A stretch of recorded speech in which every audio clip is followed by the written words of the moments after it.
The sights and sounds in Paris this morning as police SWAT teams storm an apartment building. Who they think is inside and how long the standoff with police has been going on. This is CBS 6 News.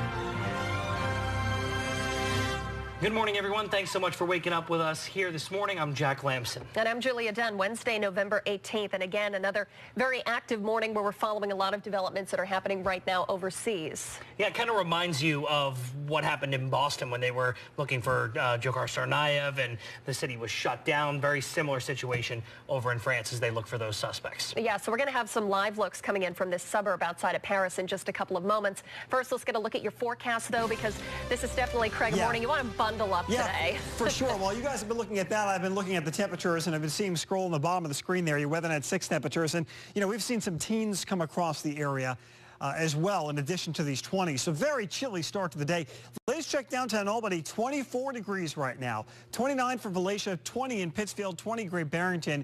Cobleskill at 24, Bennington, Vermont at 21, Indian Lake at 18 this morning, Broad Albin 23, Glens Falls, Saratoga Springs at 21, 23 in Schenectady and West Arlington, Vermont. Grafton, you're starting out at 28. Clear skies, calm winds, very cold temperatures out there. There are clouds off to our west. These are going to move in later today, and this is our wet weather that is poised to move in for tomorrow.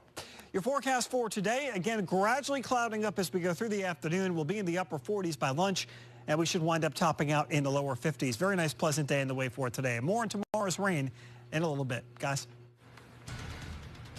Right now, we're continuing to follow that breaking news out of Paris. This is a live look at the Paris suburb of Saint-Denis, where police are still in an hours-long standoff. We've been following this all night since just after midnight. This, they believe, is linked to the terror suspects involved in Friday's attacks. You can see a very active police presence there, obviously, at this hour. SWAT teams storming an apartment building here overnight. At least 2 people dead, including a woman who blew herself up. 7 others are in police custody. That number was just updated, now 7. Yeah, just about 10 minutes ago, updating that information. But we have our correspondent, Jonathan Vigliotti, there with CBS News, telling us more about the suicide bomber and this still fast-developing situation. Gunfire erupted in the Paris suburb of Saint-Denis overnight, where police believed the mastermind behind last week's terror attacks was hiding. Panicked residents heard explosions. Some were evacuated. Others told to stay indoors as heavily armed officers and soldiers moved through the streets. Authorities think mastermind Abdelhamid Aboud was inside the apartment with several other heavily armed suspects. The tense scene comes as police began searching for a second man who they say slipped away after the carnage. Authorities reportedly spotted him on surveillance video in a car with 2 other attackers who opened fire on customers at a bar. The brother of one of the suspected attackers is appealing for him to come forward.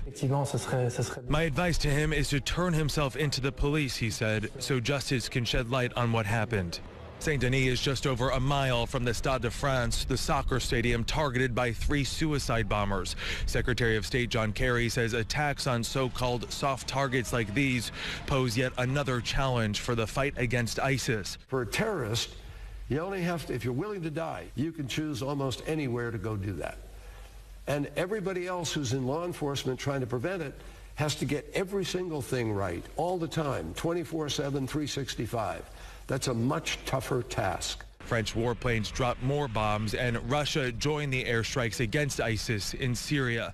Jonathan Vigliotti, CBS News, Paris. We're also following some developing news happening overnight as well. 2 Air France planes diverted after reports of bomb threats. The first heading from LA to Paris was diverted to Salt Lake City's airport. Then another flight from D.C. to Paris was diverted to an airport in Halifax, Nova Scotia. Both flights did land safely and all passengers were evacuated while the FBI and the airport police investigated. The governor of Lower Schenectady is assuring Germans this morning after the cancellation of the Netherlands-Germany soccer game last night. The match was canceled 90 minutes before the start time because of terrorism concerns. The German chancellor and at least 3 other top government officials were expected to be at that match. The state interior says it's possible no arrests were made and no explosives were found because the plot was called off after that game was canceled. The refugee debate continues with more than half of the nation's governors still saying Syrian refugees will not be welcome in their states. In New York, Governor Cuomo taking the opposite stance, saying New York has always been a melting pot and closing the borders would defeat this country's ideals. Other state lawmakers, though, not as quick to be so welcoming. Basically going to take his immigration policy from the words on the Statue of Liberty. Those are words. Those are not our immigration policy. We are a nation of immigrants. All I think any reasonable person is saying is, given what we have suffered as a nation, what just took place in Paris, and today we have threats against our pipelines, threats against our power grid. We had a soccer stadium in Germany evacuated. I think it's prudent to hit the brakes and say, give the refugees all the aid and comfort that we can, but do not bring them here into this nation until we can fully vet them. In the end, this might not wind up even being a state decision. It's the federal government that has the authority to accept and place refugees, but states that don't want to welcome them can make that process difficult. Happening today, 2 men indicted on murder and robbery charges will be in court. 23-year-old Michael Chmielewski and 32-year-old Sean Moreland face charges in the death of Jacqueline Perica. She was stabbed while working at the Colony Hair Salon where she was a stylist. Tori Wells is joining us live at Albany County Court this morning. So, Tori, first we have the indictment. Can you tell us what's coming up today? Yeah, we are expecting to see those 2 men in court right here, right around 9 o'clock this morning. A grand jury indicted them on Friday on those charges you just mentioned, murder, robbery, and burglary. And as you may remember, Jackie Perica died back in August, just a couple days after she was stabbed. Just last week, Colony police announced these arrests, telling us they believe Michael Chmielewski and Sean Moreland were looking for money to buy heroin when they drove to Perica's salon. Police say that Chmielewski went inside looking for money and ended up stabbing her. And the indictment says that Moreland then drove the 2 men away from that salon. Jackie's family released a statement last week thanking law enforcement and the community, saying, quote, Jackie was a beautiful light in our world, taken from us too soon. And our lives are forever changed by this senseless and terrible crime. But it will not blot out our memories of her. Now, her family has told me in the past that she was loving, that she was caring, and that she loved serving her community. We are live in Albany. Tori Wells, CBS 6 News. Tori, thank you. Testimony begins today in the federal corruption trial of the former state Senate Majority Leader. In yesterday's opening statements, the prosecution describing the trial of Dean Skelos and his son Adam as really an age-old tale of abuse of political power to satisfy personal greed. Assistant U.S. Attorney Tatiana Martins saying Skelos abused his office to line his son's pockets. The defense dismissing the allegations, insisting Skelos is a noble politician and concerned father with a son who may not be perfect, but is not a criminal. 5:38 this morning, Governor Cuomo announcing new regulations to crack down on those who repeatedly try and avoid paying a toll fee. Now the state plans to suspend the registration of any driver who fails to pay 5 toll violations in an 18-month period. The new crackdown is in response to toll violators costing the state $16.5 million per year. And in the battle of fantasy sports websites, FanDuel has actually stopped taking bets from New York State residents. Their decision comes after the state's attorney general filed a lawsuit yesterday banning both FanDuel and DraftKings from the state. The company does hope to reopen after their countersuit hearing against the attorney general next week. DraftKings is still taking bets from New Yorkers after their lawyers say the effort to shut down the websites is unconstitutional.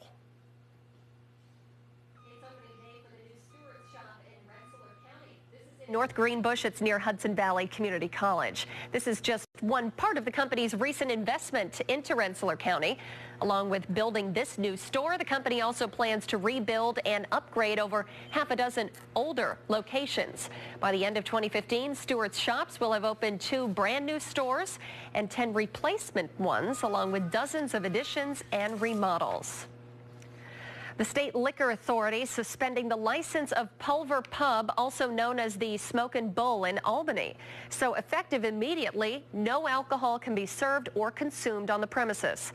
After recent complaints, investigators discovered at one point only 10 of the 125 people in the bar were 21 years of age or older. The license suspension remains in effect until it's modified by the liquor authority or a reviewing court. Coming up, the race for the White House has one less contender this morning. We'll tell you the latest person to drop out. And protests continue in Minnesota, what they're now asking police to release. And tickets are now on sale for the 2015 Melodies of Christmas. The annual holiday show is presented, 4 times between December 17th and the 20th. Net proceeds from the performances go to the Melody Center for Childhood Cancer and Blood Disorders at the Bernard and Millie Duker Children's Hospital at Albany Met. All right, you're definitely going to want to layer up this morning as most of us are starting out in the 20s. Let's check downtown Albany at 24 degrees. It warms up in the afternoon. Should be a nice one today, but some wet weather on the way for tomorrow. More on that, plus your cooler and potentially wintry mix of a weekend. We'll talk more about that when we come back.